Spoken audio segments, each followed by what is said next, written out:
Mukhtaar Robo oo ciidamo keensaday wixii madaxweyne Farmaajo ka digay oo soo baxay iyo Al-Shabaab oo soo saaray iclaam adag waa galwaradii warbixinteena maanta xog culus iyo xuraan yaa hogaaminaya ciidanka taageersan Robo ee ka soo ambabaxay saaka magaalada Xudur maxay tahay tallaabada Al-Shabaab ka farxday ee Xasan Sheekh iyo Xamza qaadeen kacdoon shacab oo ka dhana Xasan Sheekh iyo wasaaradii diinta oo kala dareertay shirkadda warbixintan oo ku faafiyay dunida meel walba ku toor oo YouTube-kan galwareed TV subscribe soo saaray way hagagan ku bilaabo Xasan Sheekh Maxamuud ayaa wasaaradda diinta iyo awqaafta waxa uu magacaabay ninka lagu magacaabo Mukhtaar Robo oo fursad u helay inuu banaanka yimaado muddo 3 sano oo xabsi ku jiray ayaa hadda bilowday urur ciidan waxaana magaalada Xudur duleedkeeda ka socda hub urursi iyo ciidamo taabacsan Mukhtaar Robo Cali Abu Mansour oo diyaar garoobaya inay dagaal ku qaadaan maamulka Koonfur Galbeed ee fadhigiisu yahay magaalada Baydhabo Janay ciidamadan ayaa la sheegay inay hogaaminayaan arag siyaasiyiin oo ka soo jeeda Koonfur Galbeed oo Mukhtaar Robo jaal iyo saaxiib alla sidoo kale saraakiil hore uga soo goostay ururka Al-Shabaab Mukhtaar Robo isku waqti ahaayeen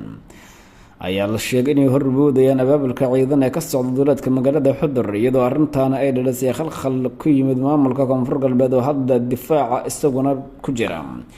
Mukhtaar Robo ayaa waxa warar aan helnay ay sheegayaan inuu ka wado kacdoon magaalada Xudur iyadoo dowladda Xasan Sheekh Maxamuud arrintan ay garab ku siinay sida ila wararada kala duwan oo soo gaaray ay sheegayaan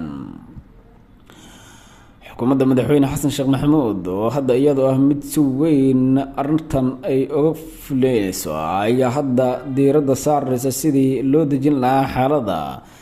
laakiin Mukhtaar Robo Cali Abu Mansour oo awood u helay inuu banaanka yimaado waliba isaga oo wasiir ah ayaa arrintan dabada ka riixay waxaana la sheegay inuu kaashanayo siyaasiyiin Xasan Sheekh Maxamuud ay saaxiibo dhow yihiin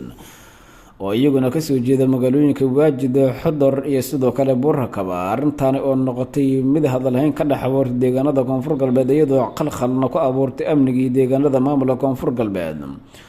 oo isagu bilihii la soo dhaafaba iska ah mid aan xaalkiisu wacnayn deegaanada Ceel Barde iyo Xudur oo ka soo jeedo ninka lagu magacaabo Mukhtaar Robo ayaa hadda iyaguna wajahaya xaalad adag iyo kala goor waxaana warar kala duwan oo ka helayno ay ku soo waramayaan deegaanadaas in markaas urursiga bilowda uu yahay mid weyn khatar u gelin kara in jiritaanka maamulka Koonfur Galbeed Robo ayaa qorsheeyay inuu dhawaan u mabaxo magaalada Xudur laakiin maamulka Koonfur Galbeed ayaa diyaariyay qorshe khatar taasi looga hortagi karo markaas lagu curyaamin karo maadaama ay deegaanada maamulka Koonfur Galbeed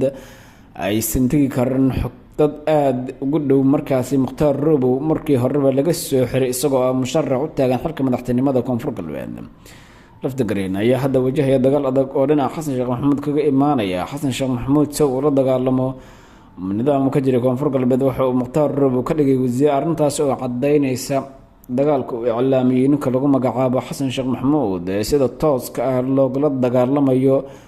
Mukhtaar Robo Cali Abu Mansour oo loo adeegsanayo in madaxweynaha Koonfur Galbeed dabta gareen meesha laga saaro madaxda maamul goboleedyada ayaa ka hor yimid oo qaadacay in Xasan Sheekh Maxamuud uu si toos ugu magacaabay qaar kamida golaha wasaaradda rag dagaal adag kula jira madaxda maamul goboleedyada Galmudug Puntland iyo sidoo kale Koonfur Galbeed shaqareeyo xogaan qaybta fadlan guriga dartiin intan ay kulanta dambe nabadgeliyo